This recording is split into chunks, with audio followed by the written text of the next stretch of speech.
Assalamualaikum warahmatullahi wabarakatuh. Hai salih-salihah, selamat pagi. Bagaimana kabar anak-anak hari ini?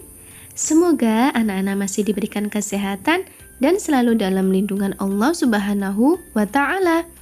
Nah, jumpa lagi dengan Ustazah Nita. Hari ini kita akan belajar fikih.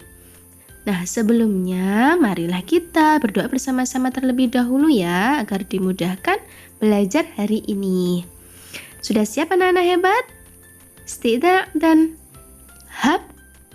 Hayya bina nabda darsana bi qiraatil basmalah. Bismillahirrahmanirrahim. Solih-solihah, hari ini kita akan belajar fikih, yaitu sudah masuk di pembelajaran bab 2 mengenai zikir dan doa. Nah, tapi yang akan kita bahas yang pertama kali yaitu mengenai tentang zikir. Nah, agar lebih jelasnya, yuk simak video penjelasan Ustazah berikut ini. Alhamdulillah solih-solihah, hari ini kita akan belajar fikih yaitu mengenai zikir. Yang akan pertama kali kita bahas yaitu mengenai pengertian zikir. Nah, adakah yang tahu apa itu zikir? Zikir menurut bahasa artinya menyebut atau mengingat.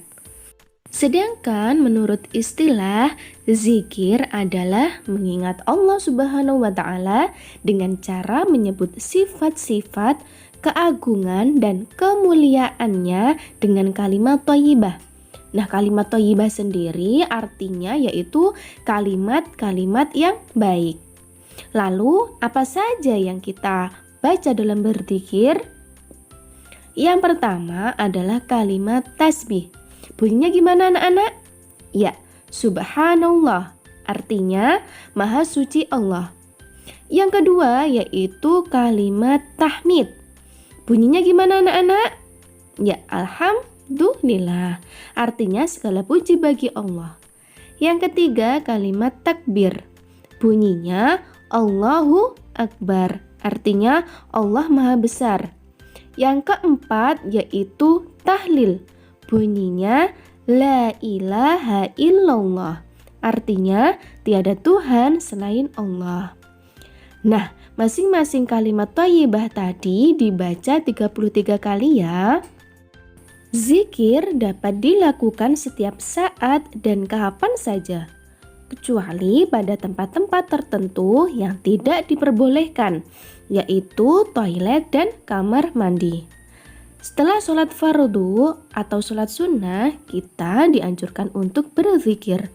Jadi setelah selesai sholat, tidak boleh langsung pergi begitu saja.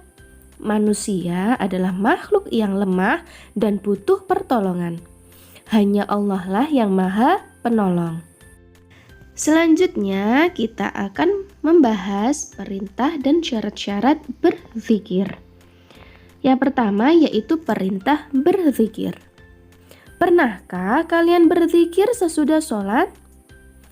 Orang yang paling sombong adalah orang yang tidak mau berzikir. Karena berzikir merupakan perintah Allah Subhanahu wa Ta'ala.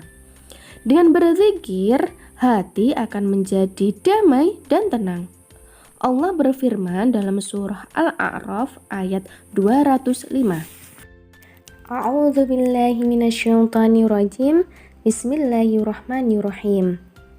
Wadhkur rabbaka fi nafsika tadarru'an wa khifatan wa dunal jahri minal qawli bil ghudwi wal asali wa la takum minal ghafilin.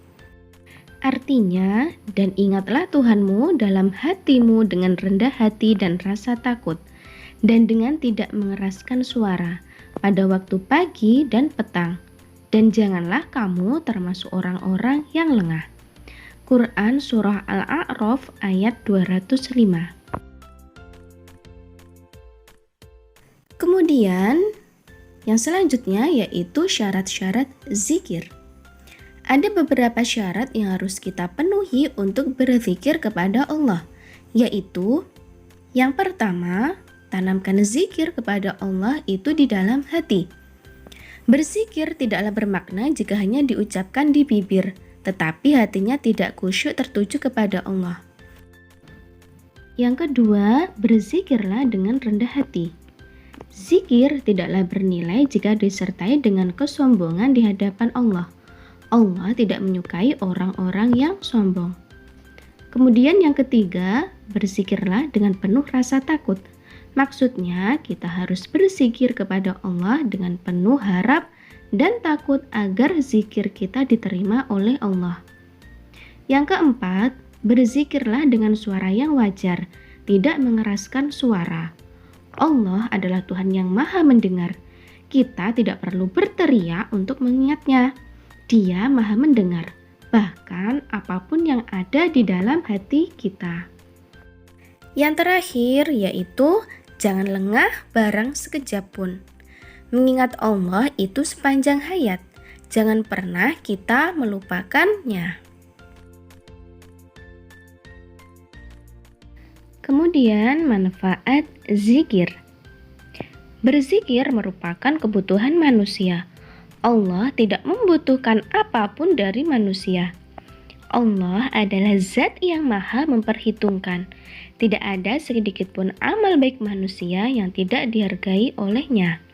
Setiap amal baik manusia akan dibalasnya dengan kebaikan pula. Adapun janji Allah untuk orang-orang yang selalu mengingatnya di antaranya. Yang pertama, Allah akan selalu mengingat orang yang berzikir. Barang siapa selalu diingat oleh Allah, maka permintaannya akan didengar olehnya. Yang kedua, akan mendapat keberuntungan. Seseorang yang selalu diingat oleh Allah karena mengingatnya, pastilah tidak akan mengalami kerugian. Yang ketiga, akan mendapat ketenangan hati. Allah menjanjikan bagi siapapun yang selalu mengingatnya, maka orang tersebut akan mendapat ketenangan hati. Nah, itu tadi anak-anak penjelasan mengenai zikir. Nah, semoga anak-anak bisa paham ya, dan semoga pembelajaran hari ini bermanfaat. Jangan lupa ya selalu rajin belajar dan tugasnya dikerjakan, serta ibadahnya jangan sampai ditinggalkan. Nah, apabila Ustazah dalam penyampaian materi hari ini ada kurang lebihnya, Ustazah mohon maaf ya. Nah, marilah kita tutup pembelajaran hari ini dengan berdoa bersama-sama terlebih dahulu. Istidah dan hab. Hayya bina nahtatim darasana bi qiraatil hamdalah wa du'a kafaratil majlis. Alhamdulillahi rabbil alamin. Subhanakallahumma wa bihamdika asyhadu an la ilaha illa anta astaghfiruka wa atubu ilaik. Wassalamualaikum warahmatullahi wabarakatuh.